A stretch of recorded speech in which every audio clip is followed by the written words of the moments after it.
Magandang araw sa inyo mga boss, mga ma'am, mga sir. Meron tayong property presentation today. Botolan, ang ganda po ng lugar. Very commercialized or highly commercialized yung lugar na to kasi ito pa yung property.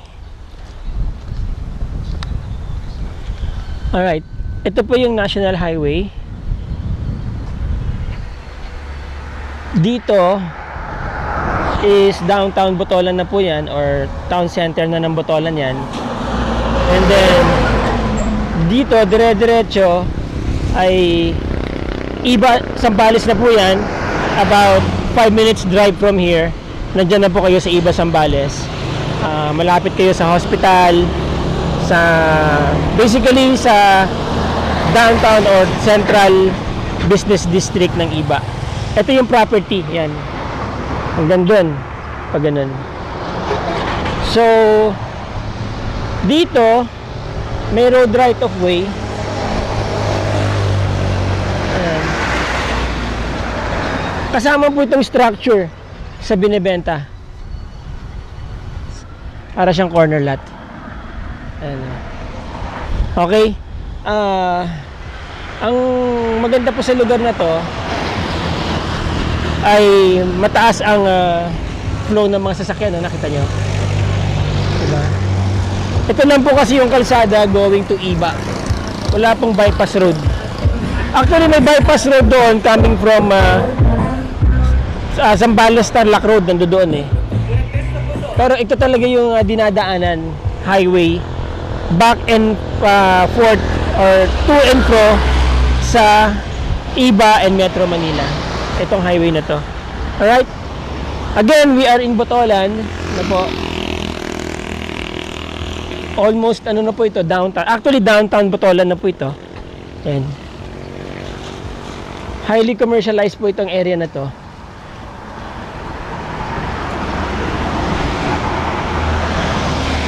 Now, ito pong area naka-backfill na, no? Although may bakod po siya, 'di ba? Kung makikita niyo sa drone shots, pero kasama po 'yan. Kasi ito sana paparentahan ng may-ari, pero ang nangyari, yun nga, hindi na po natuloy. Kaya nag-decide na lang sila na ibenta itong property na to. Para siyang triangle ang korte niya.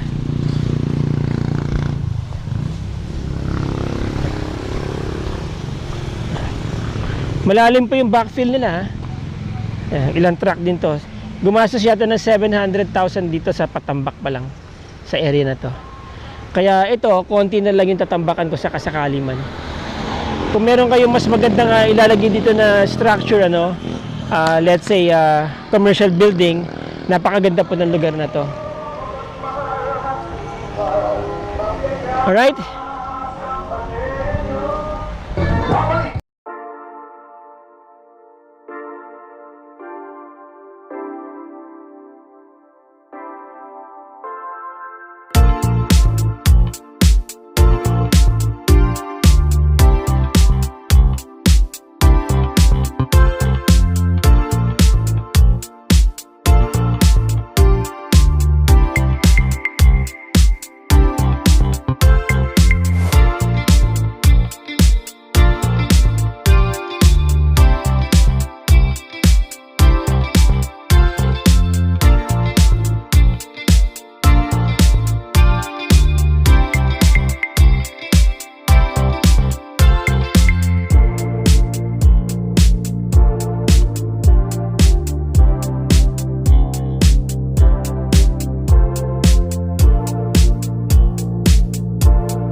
Alright, so mapapansin nyo ano po, may mga akasya sa harap niya. Yan po mga akasya na yan, actually bawal na pong putulin yan. Kaya nung nagkaroon ng road widening dito, inilaban talaga yan. Kung papansin niyo, hindi po pinutol yung mga akasya. Ang advantage naman po nito, syempre, added beauty yan sa lugar ninyo kung sakasakaling magpapagawa kayo dito ng building o structure, para bang i-harmonize yun na lang dito sa akasya, no? Yung kanyang facade or yung kanyang design. Malaking bagay po kasi yung akasya, may shade, malamig, tapos yun na nga, konti na lang po kasi may akasya sa mundo sa mga ganitong lugar. Alright, so ang property po, malaki ang potential ng property mga boss, mga sir, dahil nasa highly commercialized area na to, considered highly commercialized area, dahil Tutok Highway, magandang lugar to, magiging